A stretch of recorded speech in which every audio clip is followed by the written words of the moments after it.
64세 남성 고혈당으로 사망했습니다. 의사들은 당뇨병 환자에게 이 3가지 채식 음식을 덜 먹으라고 권고합니다. 의사님, 저희 아빠를 구해주세요. 조 씨는 응급실로 이송되었을 때 이미 깊은 혼수 상태에 빠져 있었습니다. 가족들은 사고 전 식사를 하고 있었는데 그때 노인이 몸 상태가 좋지 않다고 호소했습니다.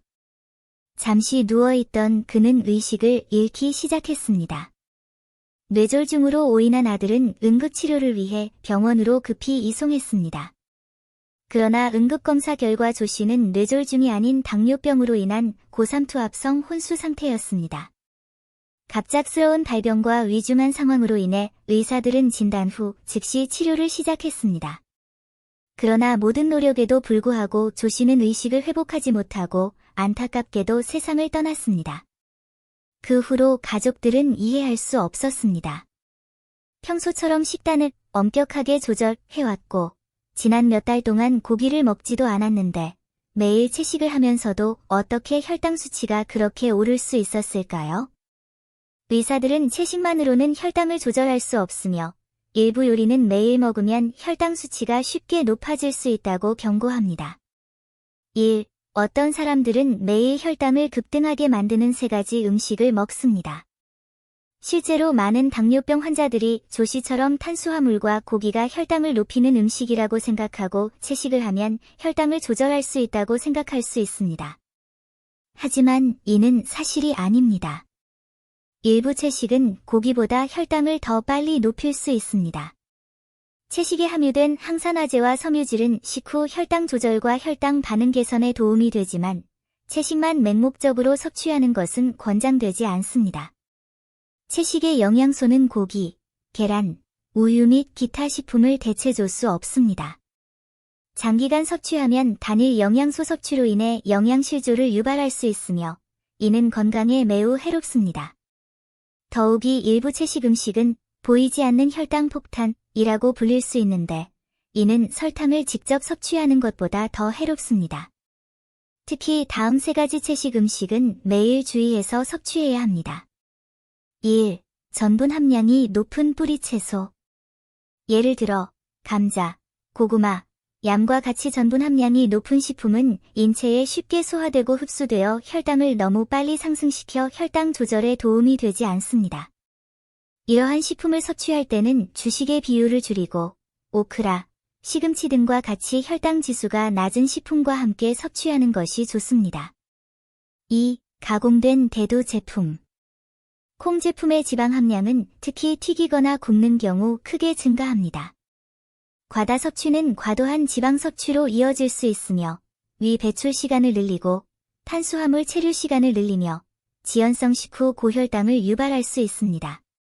3. 고기와 함께 먹는 채식 요리. 일부 채식 요리 자체는 혈당 지수가 낮지만 많은 사람들이 조리할 때 끓이기, 새콤달콤하게 설탕에 절이는 방법을 선택하는 데 익숙합니다. 재료의 풍미는 더해지지만 그 과정에서 설탕과 기름이 많이 첨가되어 음식의 칼로리와 당 함량이 증가합니다. 이렇게 고기를 넣어 채식 요리를 조리하면 혈당 지수가 높은 음식도 감춰집니다. 2. 혈당이 높으면 주식을 덜 먹는 것이 더 낫나요? 많은 사람들이 혈당 조절이 주식을 끊는 것을 의미한다고 생각하지만 이는 흔한 오해입니다. 혈당 조절이 주식 섭취를 제한하는 것은 사실이지만 그렇다고 해서 주식을 완전히 끊어야 한다는 것은 아닙니다. 탄수화물은 인체의 중요한 에너지원이라는 점을 기억하세요. 주식을 너무 적게 먹거나 아예 먹지 않으면 에너지 공급 간식이나 과일과 같은 다른 음식의 섭취를 늘리게 되고 이는 실제로 혈당 조절에 해로울 수 있습니다. 호주 연구팀이 당뇨병과 대사증후군, 임상 연구 및 리뷰 저널에 발표한 연구에 따르면 약 4만 명을 대상으로 14년간 추적 조사를 실시한 결과 지방과 단백질 섭취가 많지만 탄수화물 섭취량이 적거나 탄수화물 섭취량이 38% 미만인 사람들은 균형 잡힌 식단을 섭취하고 탄수화물을 적당히 섭취하는 사람들보다 2형 당뇨병 발병 위험이 20% 더 높은 것으로 나타났습니다. 따라서 주식을 줄이는 대신 일정한 양의 주식을 섭취하는 것이 좋습니다. 매일 식단은 거친 음식과 고운 음식을 조합하여 구성함으로써 안전한 혈당 조절 효과를 얻을 수 있습니다. 예를 들어 저혈당 주식으로는 통곡물과 잡곡콩이 좋은 선택입니다. 통곡물은 미세하게 가공되지 않은 곡물로 완전한 곡물 구조를 유지하고 영양소가 손실되지 않은 반면 잡곡에는 대도 외에도 팥, 녹두 및 기타 콩식품이 포함됩니다. 이러한 식품의 섭취량은 주식 섭취량의 약 3분의 1까지 증가할 수 있습니다. 또한 주식을 조리하는 과정에서 혈당 지수가 상승하는 것을 방지하기 위해 설탕과 기름을 첨가하지 않는 것이 좋습니다. 3. 혈당 조절에 대한 3가지 오해. 혹시 당신도 그런 오해에 빠진 적이 있나요? 설탕을 조절한다는 것은 최대한 적게 먹거나 고기를 먹지 않는 것을 의미한다는 일반적인 생각 외에도 이와 비슷한 식습관에 대한 오해가 많습니다. 혹시 이런 함정에 빠진 적이 있으신가요? 1. 췌장섬을 고려하지 않고 혈당에만 집중. 혈당을 낮추는 것에 대해 많은 사람들은 혈당 수치를 낮추고 체중을 감량하고 당화혈색소 수치를 맞추는 것이 신체에 직접적인 영향을 미칠 것이라고 생각합니다.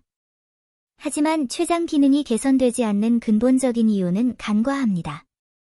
결과적으로 환자의 다른 지표가 급격히 떨어지더라도 인슐린은 보상 기능을 상실하게 됩니다. 따라서 혈당 수치는 중요한 모니터링 지표이지만 이와 더불어 췌장 보상 작용이 발생하지 않도록 주의해야 합니다. 췌장 보상 작용은 손실될 가치가 없습니다. 2. GI가 낮은 과일을 맹목적으로 선택하세요. 많은 사람들이 과일의 GI가 낮으면 혈당 변동이 없을 것이라고 생각하지만 혈당 부하, GL의 영향을 무시합니다. 예를 들어 바나나는 GI가 낮지만 이용 가능한 탄수화물 함량이 높습니다. 과다 섭취는 혈당 부담을 증가시킵니다. 따라서 매일 과일을 섭취할 때는 GI와 GL이 낮은 과일을 우선적으로 섭취하고 하루 섭취량이 200g을 넘지 않도록 주의해야 합니다. 3. 무설탕 음식만 맹목적으로 추구. 어떤 사람들은 무설탕 식품을 먹어도 혈당이 오르지 않는다고 생각합니다. 하지만 이 생각은 사실 허점이 많습니다. 우선 국가 기준에 따르면 단당류와 이당류 함량이 100g당 0.5g을 넘지 않으면 무설탕으로 간주됩니다. 따라서 무설탕이라고 표시되어 있다고 해서 혈당 수치가 상승하지 않거나 혈당 수치가 서서히 상승한다는 것을 의미하지는 않습니다. 더욱이 무설탕이라고 표시된 많은 식품에는 밀가루, 전분, 말토덱스트린과 같은 성분이 함유되어 있는데 이러한 성분들은 섭취 후 포도당으로 빠르게 분해되어 인체에 빠르게 흡수됩니다. 또한 지방 함량, 특히 포화지방산 함량이 낮지 않아 인슐린 민감도를 더욱 감소시킵니다. 따라서 무설탕이라는 심리적 안정감을 추구하기보다는 합리적인 식단을 유지하는 것이 더 효율적입니다. 따라서 당뇨병이나 고혈당 문제가 있는 경우 혈당 조절 시 이러한 오해를 피하는 것이 가장 좋습니다. 실제로 혈당을 조절하는 가장 좋은 방법은 적절한 식단을 섭취하고 균형 잡힌 영양을 섭취하는 것입니다. 이를 통해 혈당을 낮추는 동시에 신체 면역력을 향상시키고 건강한 혈당 조절이라는 목표를 진정으로 달성할 수 있습니다. 발등을 보면 당뇨병인지 알 수 있나요? 당뇨병 환자는 발등에 7가지 증상이 나타나는 경우가 많습니다. 63세가 된 송 씨는 요즘 발등에 뭔가 이상한 느낌을 받고 있습니다. 밤에 누우면 항상 추웠고 두꺼운 이불을 덮어도 마찬가지였습니다. 처음에는 추위 때문인 줄 알았지만 알고 보니 발등이 빨갛게 부어 있었고 심지어 약간 부어 있었습니다. 병원에서 의사는 송 씨의 증상을 듣고 발등을 면밀히 검사했습니다. 발등 피부가 붉어지고 부어오른 것 외에도 건조하고 갈라져 있었으며 만져보면 다소 둔탁한 느낌이었습니다. 송 씨와 같은 증상은 당뇨병 환자에게 흔히 나타나며 많은 사람들이 궁금해할 것입니다. 발등 부분의 색변화, 무감각 또는 상처 치유 지연이 혈당과 어떻게 관련이 있을까요? 1. 당뇨병 환자에게 발등이 괴로운 부위가 된 이유는 무엇일까? 발등이 당뇨병 환자에게 발병률이 높은 문제 부위가 된 이유는 무엇입니까? 이는 당뇨병의 전신적 영향과 밀접한 관련이 있습니다. 발은 몸에서 가장 먼 지점이자 혈액순환의 끝입니다. 당뇨병으로 인한 신경 및 혈관 손상과 더불어 이 부위는 건강 문제를 일으키기 쉽습니다. 당뇨병은 보이지 않는 침입자처럼 신체 여러 부위에 조용히 영향을 미치며 발등은 바로 그 공격의 최전선입니다. 혈당 수치가 오랫동안 높게 유지되면 신체의 혈관이 점차 손상되고 모세혈관이 약해지며 혈액 공급 능력이 감소합니다. 심장에서 멀리 떨어진 발등 부분이 가장 먼저 혈액 부족을 느끼게 됩니다. 혈액순환이 막히면 발등 온도가 쉽게 떨어지고 차갑게 느껴지기 쉽습니다. 당뇨병 환자에게 이러한 혈액순환 불량은 매우 위험합니다. 혈액 공급이 원활하지 않으면 작은 상처도 더디게 아물기 때문입니다. 혈관 문제 외에도 신경계의 영향도 무시할 수 없습니다. 당뇨병 환자는 종종 신경병증을 겪습니다. 이는 마치 발등에 소음 감소 장치를 설치하여 외부 자극에 무감각하게 만드는 것과 같습니다. 예를 들어 작은 상처는 감염이나 궤양이 발생하여 주의를 끌기 전까지는 전혀 느껴지지 않거나 통증조차 느끼지 못할 수 있습니다. 이러한 무감각 상태는 자기 보호 능력을 약화시킬 뿐만 아니라 문제가 악화될 가능성도 높입니다. 더 심각한 것은 발등 부위에 이러한 문제들이 간과되는 경우가 많다는 것입니다. 발은 인체의 바닥에 위치하여 일상생활에서 거의 관심을 받지 못하기 때문입니다. 하지만 당뇨병 환자의 경우 이러한 방치는 심각한 결과를 초래할 수 있습니다. 작은 문제들을 제때 해결하지 않으면 점차 악화되어 결국 당뇨병성 족부 질환으로 발전하거나 심지어 절단까지 초래할 수 있습니다. 발등이 그토록 문제가 되는 이유는 사실 혈관, 신경, 면역체계 등이 복합적으로 영향을 미치는 결과입니다. 당뇨병 환자에게 발등은 단순한 신체 부위가 아니라 특별한 주의가 필요한 건강의 전초기지입니다. 2. 당뇨병 환자의 7가지 증상. 발등에 나타나는 작은 변화는 고혈당의 잠재적 위험을 알려주는 신체의 신호일 수 있습니다. 다음 7가지 증상을 무시하지 마세요. 주의를 기울이면 심각한 합병증의 위험을 크게 줄일 수 있습니다. 발등 저림은 흔하지만 간과하기 쉬운 증상입니다. 고혈당은 신경을 서서히 침식시켜 신경 전도를 약화시킬 수 있습니다. 많은 사람들이 저림을 발등에 힘이 빠진 것처럼 느껴지는 사소한 문제로 생각하지만 이러한 변화가 발의 자기보호 능력 저하를 의미한다는 사실을 깨닫지 못합니다. 비정상적인 색깔 또한 우려되는 증상입니다. 발등이 갑자기 붉거나 보라색으로 변하거나 심지어 검은 반점이 생길 수도 있습니다. 이러한 변화는 종종 혈액순환 장애로 인해 발생합니다. 고혈당은 모세혈관을 손상시켜 혈류를 방해할 수 있습니다. 이러한 색깔 변화는 실제로 국소 조직이 도움을 요청하는 신호입니다. 발등이 원인 모를 정도로 붓는 것도 과소평가해서는 안 될 증상입니다. 염좌나 혹 없이 갑자기 발등이 붓고 압통이 동반된다면 염증 반응일 가능성이 높습니다. 당뇨병 환자는 면역체계가 약하기 때문에 가벼운 염증도 빠르게 퍼질 수 있습니다. 감각 이상은 또 다른 흔한 증상입니다. 어떤 사람들은 발등의 저림이나 바늘 같은 감각을 경험합니다. 이는 종종 신경 손상의 결과입니다. 저림과 무감각이 번갈아 나타나는 경우가 많으며 이는 신경 기능이 심각하게 손상되었음을 나타냅니다. 국소적인 온도 변화는 종종 간과됩니다. 일부 환자는 특히 밤에 발등이 차가워지는 증상을 보이는데 이는 혈액순환 장애의 전형적인 증상입니다. 다른 환자는 발등이 비정상적으로 따뜻하다고 느끼는데 이는 염증이나 감염의 징후일 수 있습니다. 상처 치유가 더딘 것은 당뇨병 환자들이 흔히 겪는 문제입니다. 가벼운 찰과상조차도 일반인보다 치유되는데 훨씬 더 오랜 시간이 걸립니다. 고혈당은 혈관의 회복 능력을 저하시키고 백혈구의 살균력을 약화시키기 때문입니다. 발등 피부가 건조하고 갈라지는 것도 문제가 있음을 나타낼 수 있습니다. 고혈당은 신경기능 장애를 유발하여 땀샘 분비 감소와 피부 탄력 저하로 이어질 수 있습니다.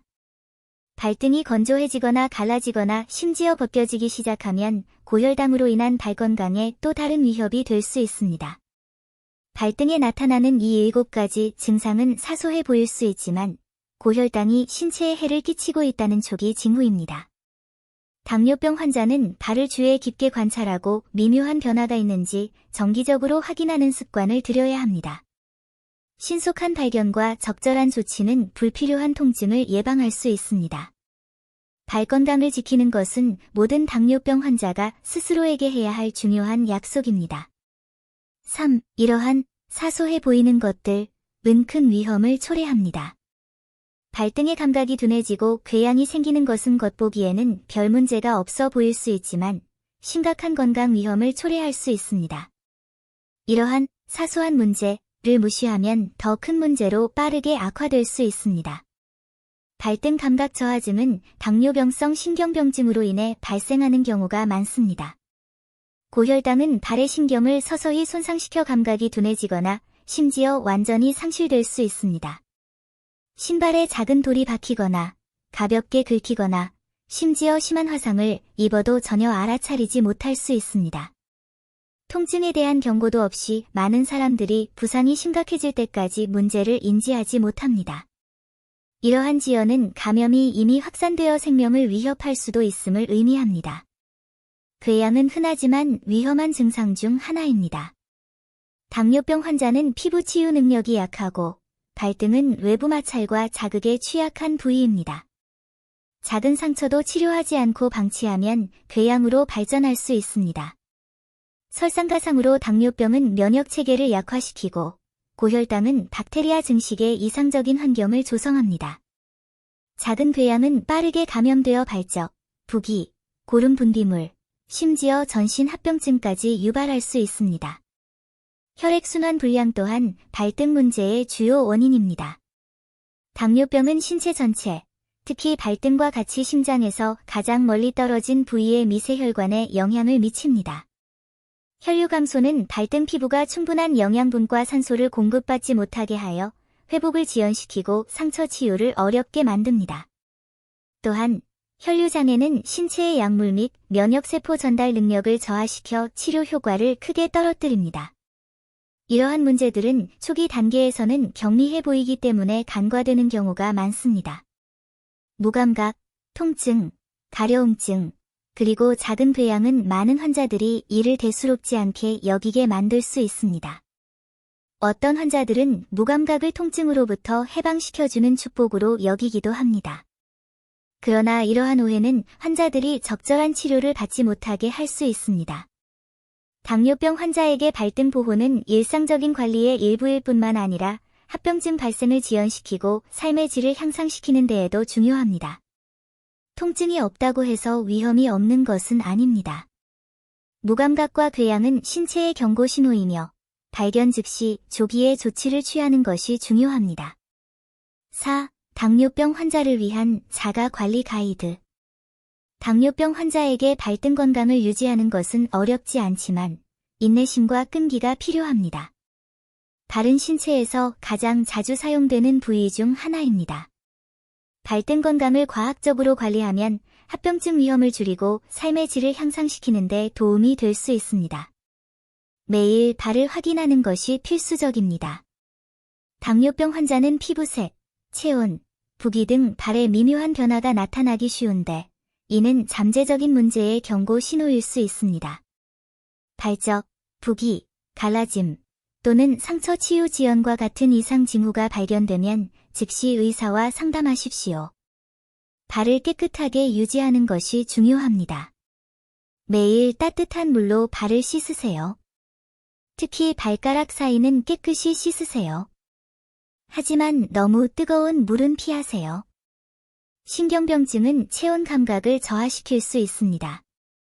발을 씻은 후에는 발가락 사이를 포함한 발을 완전히 말려 곰팡이 감염을 유발할 수 있는 습기를 피하세요.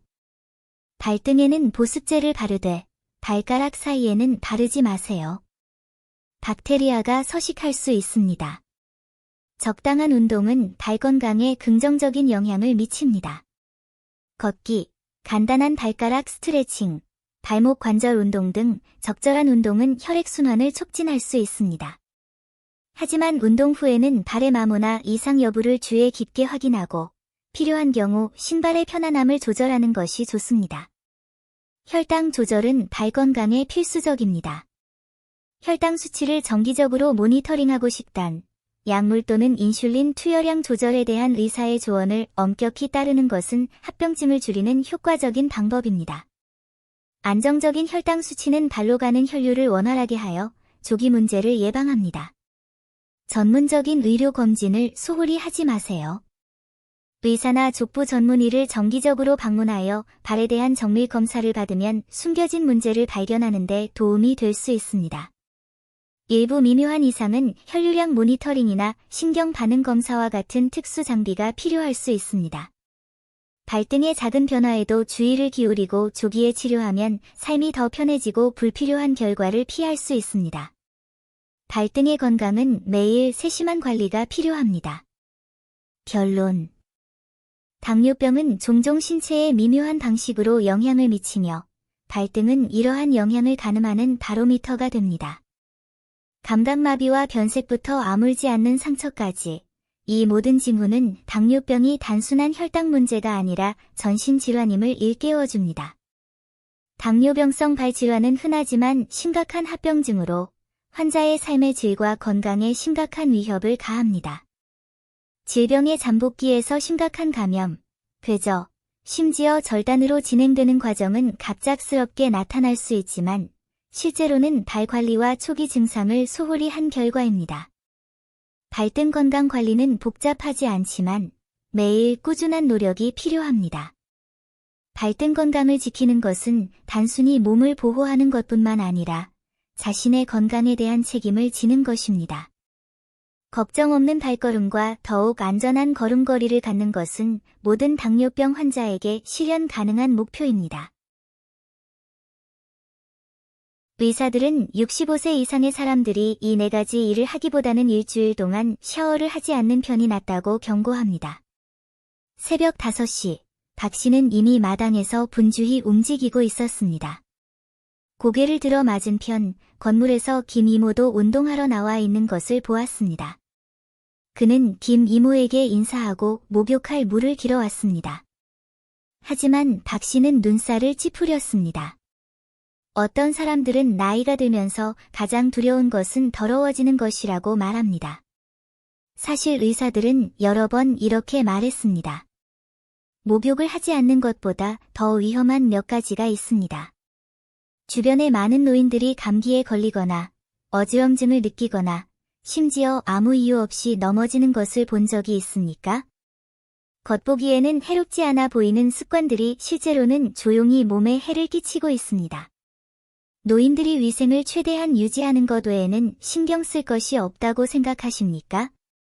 의사들은 65세 이후에는 정말 특별한 관리가 필요한 몇 가지 일상적인 것들이 있다고 일깨워줍니다. 특히 3번째는 많은 사람들이 함정에 빠지는 함정입니다. 그 함정이란 무엇일까요? 목욕을 하지 않는 것보다 왜 더 위험한 것일까요? 그래서 진실을 밝혀보겠습니다. 집에 노인이 계시다면 이 글을 꼭 보관하세요. 많은 사람들이 머리를 제대로 감지 않기 때문에 나이가 드는 것이 걱정거리라고 생각했습니다. 하지만 실제로 의사들은 사람들이 자연스러워 보이는 것처럼 보이지만 실제로는 숨겨진 위험을 안고 있는 약물을 복용하고 있는지에 더 관심을 갖습니다. 우리가 정말 주목해야 할 몇 가지 비율과 데이터를 소개합니다. 자주 세게 문지르면 피부 장벽이 약해질 수 있습니다. 많은 노인들은 매일 목욕을 할 뿐만 아니라 세게 문지르는 것을 청결을 유지하는 방법이자 일종의 의식으로 여기며 즐깁니다. 그러나 65세가 지나면 피부 수분 함량이 15에서 20% 감소하고 각질층이 얇아집니다. 문지르면 곰팡이와 박테리아가 쉽게 침투하여 습진, 가려움증, 감염 위험이 약 20% 증가합니다. 피부과 전문의들은 매년 상당수의 중년 및 노년층이 피부 손상으로 입원한다고 보고합니다. 추운 날씨, 특히 뜨거운 물로 샤워할 때 목욕을 하면 현기증이 쉽게 발생할 수 있습니다. 어떤 사람들은 추위를 두려워하여 낮은 수온을 견디지 못합니다. 그러나 노인들이 뜨거운 욕실, 40°C 이상에서 갑작스러운 저혈압을 경험하고 어지럼짐을 느끼거나 심지어 실신하는 사례가 매년 겨울마다 보고되고 있습니다. 뇌로 가는 혈류량이 감소하면 문제가 쉽게 발생할 수 있으며 특히 고혈압, 고혈당, 고콜레스테롤혈증이 있는 사람들에게 더욱 그렇습니다. 식사 직후 샤워는 심혈관계에 부담을 줄 수 있습니다. 식사 직후에 달리기를 한다고 해서 이 습관을 과소평가해서는 안 됩니다. 샤워 중에는 피부모세 혈관이 확장되지만 위장으로 가는 혈류가 감소하여 현기증과 호흡곤란을 유발할 수 있습니다. 통계에 따르면 65세 이상 노인이 식사 직후 샤워를 하면 현기증과 불편함을 느낄 위험이 2배로 높아지는데 이는 극히 경미한 결과일 뿐입니다. 많은 노인들은 낙상 후 가벼운 부상을 심각하게 여기지 않고 심지어 얼굴을 가리고 가벼운 부상이나 질병은 걱정하지 마세요 라고 말합니다. 하지만 65세 이후 골밀도는 매년 1%씩 감소합니다. 단 한 번의 충격만으로도 골절이 발생할 수 있으며 가벼운 부상조차도 감염되기 쉽습니다. 위의 4가지 작은 일 중에서 당신이나 주변의 노인들은 아직도 어떤 일을 하고 있나요? 우리는 몇몇 중요한 세부 사항을 간과하기 쉽습니다. 너무 세게 문지르지 마세요. 약해진 피부 장벽을 부드럽게 관리하는 법을 배우세요. 따뜻한 물에 적신 수건으로 부드럽게 닦아내는 것만으로도 충분합니다. 일주일에 2-3번 정도 씻으면 냄새가 나지 않습니다. 씻은 후 글리세린이나 바디로션을 바르면 건조함과 가려움을 예방할 수 있습니다. 다른 어떤 것보다 효과적입니다. 뜨거운 목욕을 굳이 하려고 하지 마세요. 미지근한 물이 적당합니다. 37-39°C가 이상적입니다. 특히 고혈압이나 심장질환이 있는 분들은 더 뜨거운 목욕을 하면 몸이 따뜻해질 거라고 생각하지 마세요. 어떤 사람들은 온도계를 사용하여 따뜻한 물이 온몸을 따뜻하게 한다는 것을 실험했는데 이는 뜨거운 목욕보다 훨씬 안전하다는 것을 보여줍니다. 식후 30분 정도 기다렸다가 샤워하세요. 위와 잠은 음식을 소화하느라 분주한데 어떻게 피부로 혈액이 원활하게 흐르도록 할 수 있을까요? 30분 정도 기다렸다가 샤워하기 전에 산책을 하세요. 낙상 후 고집 부리지 마세요. 상처는 소독하고 뼈는 확인해야 합니다. 노인 낙상 사고의 번거로움을 두려워하지 마세요. 조기 치료는 조기 회복을 의미합니다. 비용 걱정이신가요? 정기검진이 훨씬 비용 효율적입니다.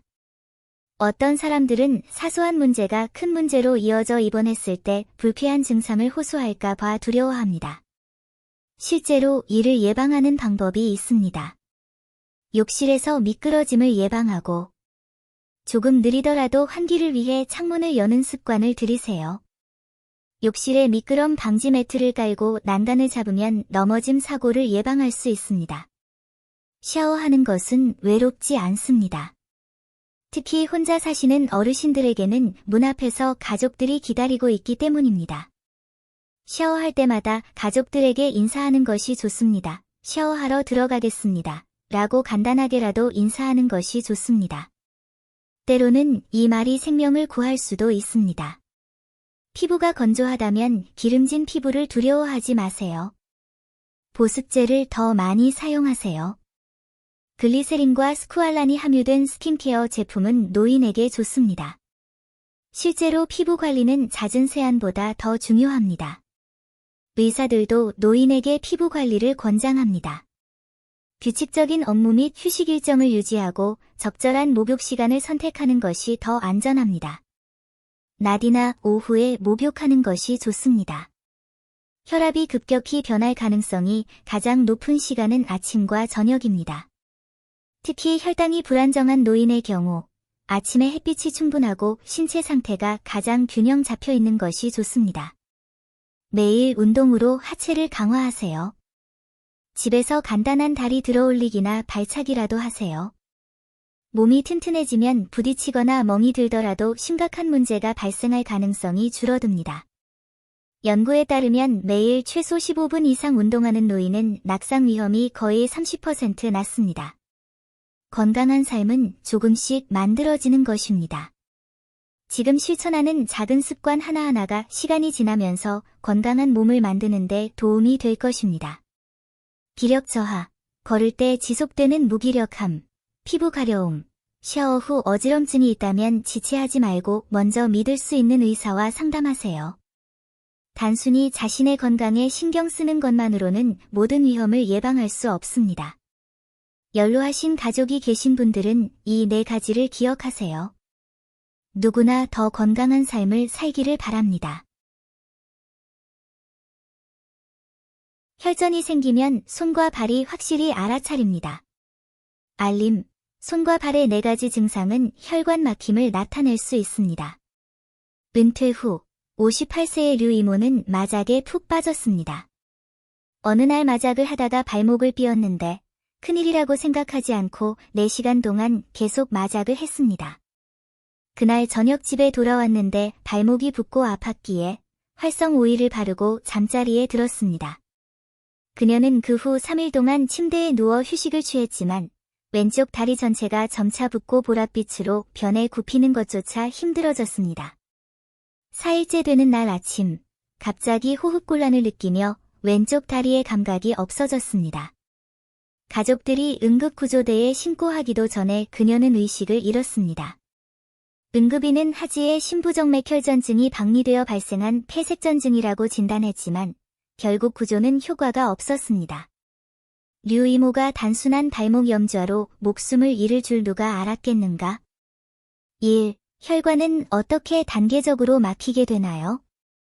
이름에서 알 수 있듯이 혈전증은 혈액정체, 과응고 또는 혈관 벽 손상으로 인해 심장과 혈관의 혈액 성분이 응고되어 결국 단단한 혈전을 형성하는 현상입니다. 정상적인 상황에서는 혈액이 흐르지만 혈전은 혈관을 막는 비정상적인 혈액 응고 현상으로 혈류가 원활하지 않거나 전혀 흐르지 않게 합니다. 관상동맥을 막는 혈전은 관상동맥 심장질환과 심근경색을 쉽게 유발할 수 있습니다. 뇌동맥을 막으면 뇌색전증이나 뇌졸중과 같은 위험한 질환을 유발할 수 있습니다. 하지의 심부정맥 혈전증에 특히 주의하십시오. 혈전이 떨어져 나와 폐로 흘러들어가면 폐색전증을 유발합니다. 경증의 경우 가슴 답답함과 기침을 유발하고 심한 경우 호흡곤란, 객혈, 심지어 급사를 초래할 수 있습니다. 또한 혈전은 신체 어느 곳이든 막아 정상적인 장기 기능에 영향을 미칠 수 있습니다. 예를 들어 혈전이 망막 혈관을 막으면 실명을 초래할 수 있습니다. 신장을 막으면 신장 손상을 유발할 수 있습니다. 위장관에서 발생하면 허혈성 괴사를 유발할 수 있습니다. 인생에서 혈전증 문제는 은발 그룹과 움직이지 못하는 그룹에서 더 많이 발생할 가능성이 높습니다. 첫째, 나이가 들면서 정맥이 노화되기 시작하고 정맥 판막이 계속 증식하고 두꺼워지며 탄력이 감소합니다. 또한 혈관 벽의 기능이 저하되고 혈류가 느려져 혈액정체와 혈전이 발생하기 쉬워져 정맥질환이 자주 발생합니다. 둘째, 장시간 앉아있으면 하지 정맥으로 혈액이 돌아오는 것을 방해하여 하지의 혈액순환이 느려지고 혈액이 응고되거나 정체되기 쉬워 정맥질환의 위험이 높아집니다. 가장 확실한 예는 장거리 여행, 비행기, 기차 등 장시간 앉아있거나 가만히 누워있는 것입니다. 하지가 장기간 압박되면 혈류가 원활하지 않아 혈전이 형성되거나 심지어 폐색전증으로 이어질 수 있습니다. 임신 중과 산 후에 경구 피임약을 복용하는 것도 혈전 위험을 증가시킬 수 있습니다.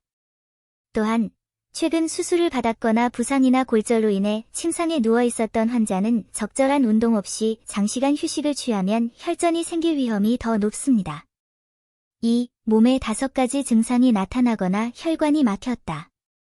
혈전은 혈류를 막아 뇌경색이나 심근경색과 같은 급성 질환을 유발하는데 이는 피할 수 없는 일이며 심한 경우 생명을 위협할 수도 있습니다. 이러한 질환 발생 가능성을 줄이려면 혈관 막힘을 미리 인지해야 합니다.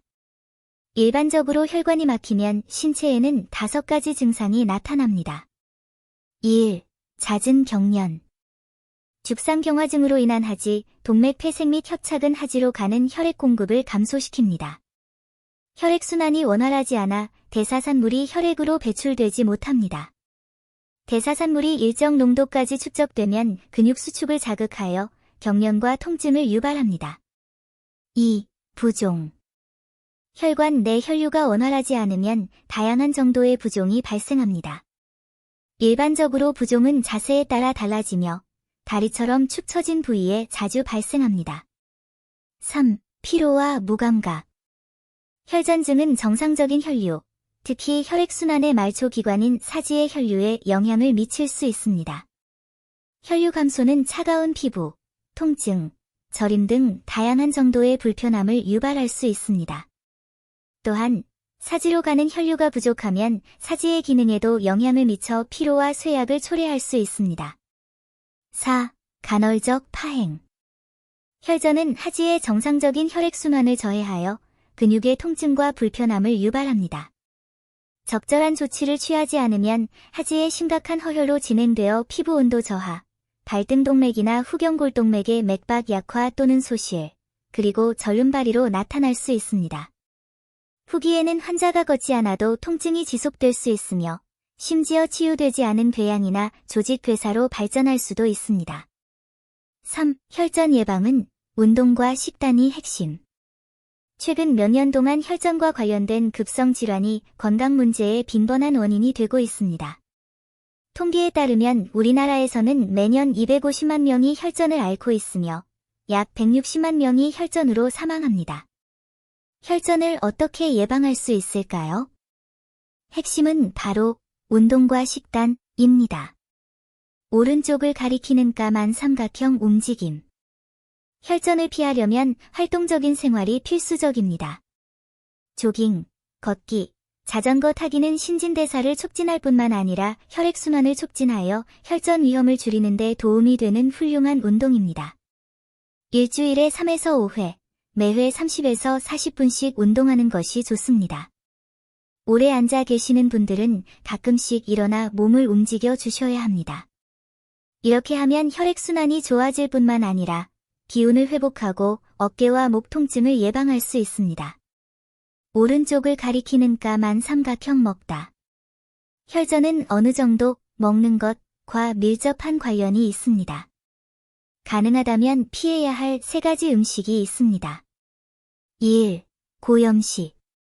소금 섭취가 많은 식단은 혈압을 높일 수 있으며 지속적인 고혈압은 혈전증을 촉진하는 원인이 되므로 절인 음식이나 포장 음식 등 소금 섭취가 많은 음식을 덜 먹는 것이 좋습니다.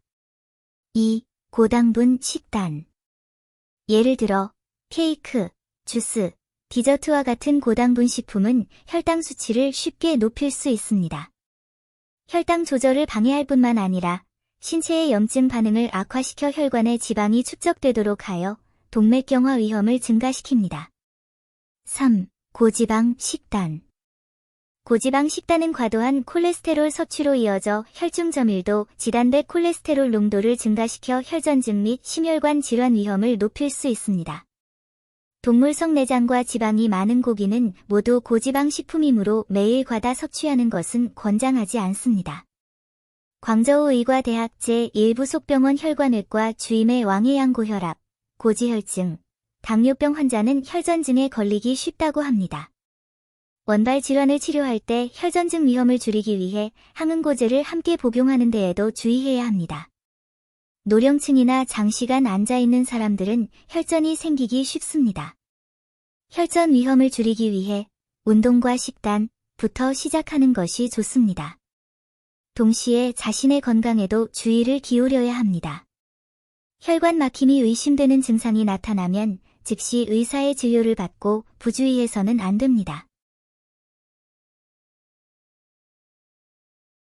발등을 보면 당뇨병인지 알 수 있나요? 당뇨병 환자는 발등에 이런 증상이 자주 나타납니다.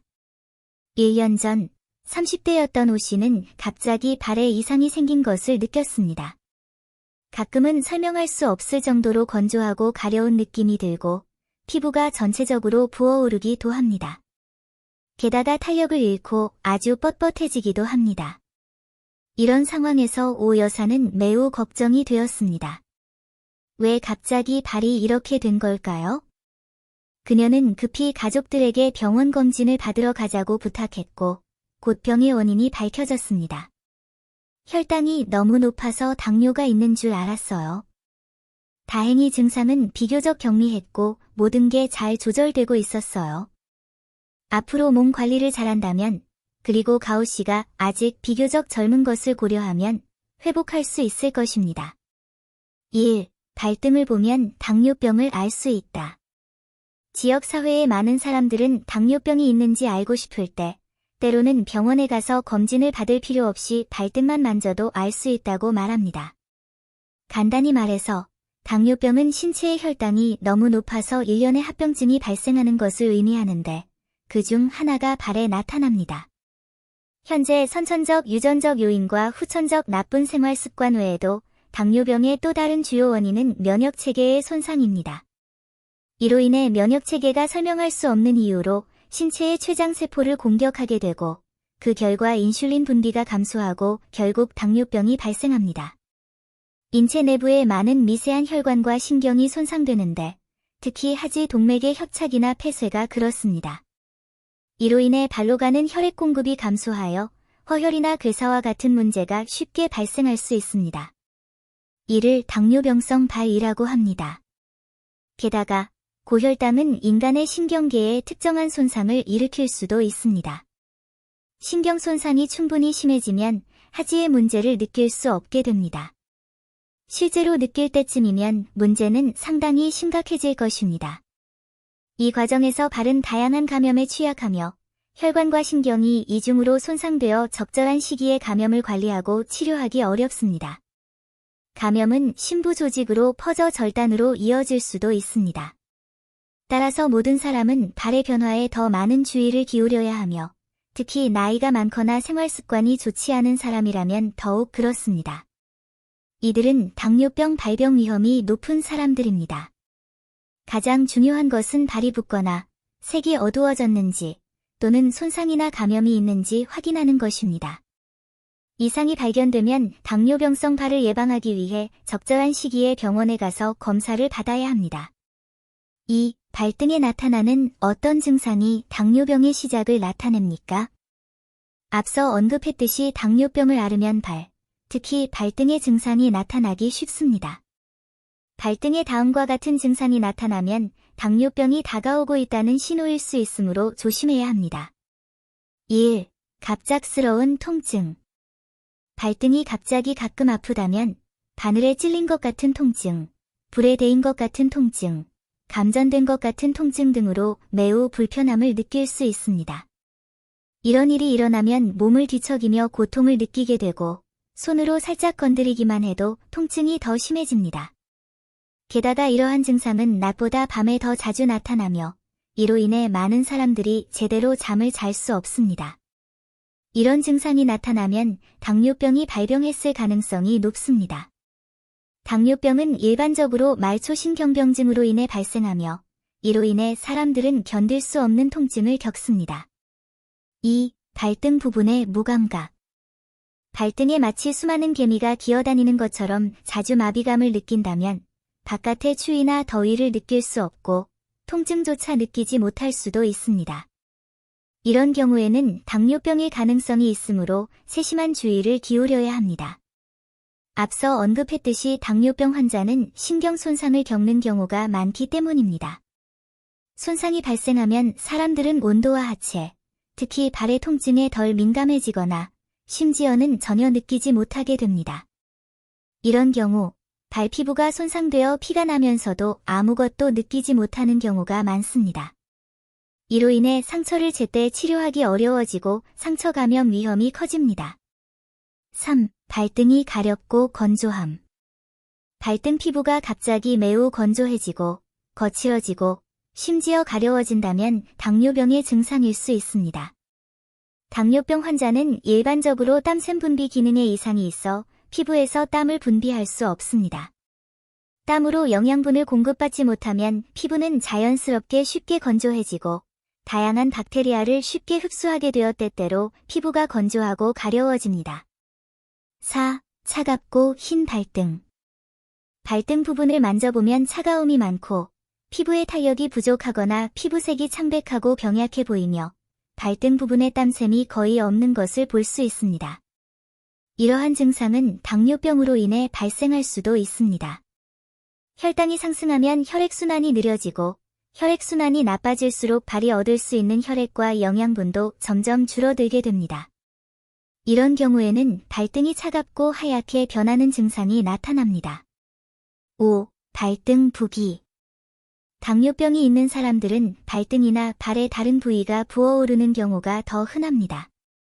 손가락으로 살짝 눌러보면 눈에 띄게 움푹 들어간 부분이 나타나고 매우 느리게 원상복귀됩니다. 부종의 구체적인 원인은 다양합니다. 혈액순환이 원활하지 않거나 체내 단백질이 과도하게 손실되어 저단백혈증이 생기거나 신경병증으로 인해 발의 혈관 확장 기능이 비정상적으로 되어 발에 문제가 생길 수 있습니다. 3. 당뇨병성 발이 생기면 어떻게 해야 하나요? 불행히도 당뇨발이 있다면 어떻게 해야 할까요? 이와 관련하여 다음 방법들을 시도해 볼 가치가 있습니다. 1. 스킨크림을 바르세요. 당뇨병성 발의 증상이 피부가 건조하고 갈라지기 쉬운 경우 발 피부를 보호하기 위해 피부 크림을 바르는 것이 필요합니다. 특히 피부가 너무 거칠어 까끌까끌할 때는 스킨케어 크림을 발라 피부에 수분을 더해주는 것이 더욱 중요합니다. 단, 발가락 사이 피부에는 바르지 않도록 주의하세요. 2. 발 운동을 하세요. 당뇨병성 발은 주로 발의 신경병증이나 혈관 질환으로 인해 발생합니다.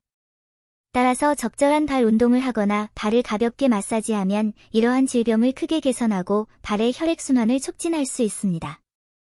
또한 발 운동은 신체의 혈당 수치를 조절하는 데 어느 정도 역할을 할 수 있습니다. 3. 발을 자주 씻으세요. 매일 퇴근 후에는 발을 깨끗이 씻는 것이 가장 좋습니다. 물의 온도는 너무 높을 필요는 없고 사람 체온과 비슷한 미온수면 충분합니다. 발을 씻는 시간은 너무 길게 할 필요는 없으며 15분 이내로 조절하는 것이 좋습니다. 씻은 후에는 발을 깨끗이 닦는 것을 잊지 마세요. 4. 신체 검진을 계속 받으세요.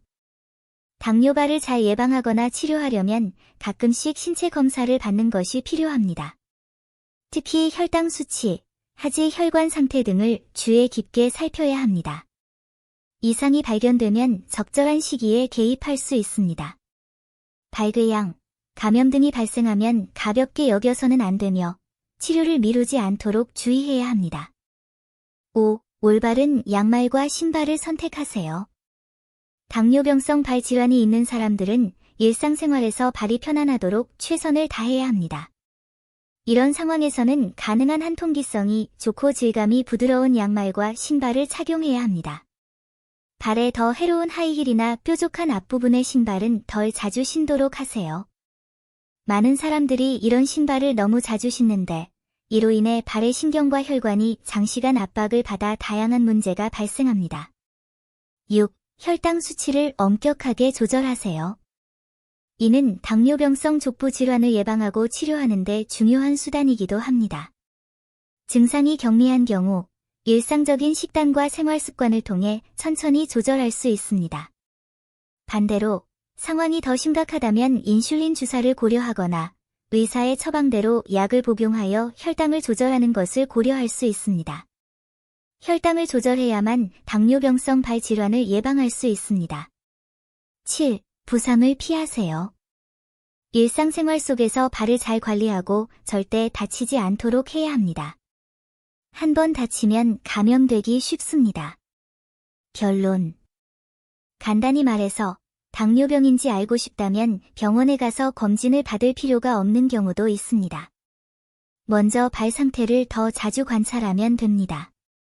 발의 가려움증, 건조함, 발백, 부기, 무감각 또는 잦은 통증과 같은 증상이 나타나면 당뇨병성 발일 가능성이 높으므로 더욱 주의를 기울여야 합니다.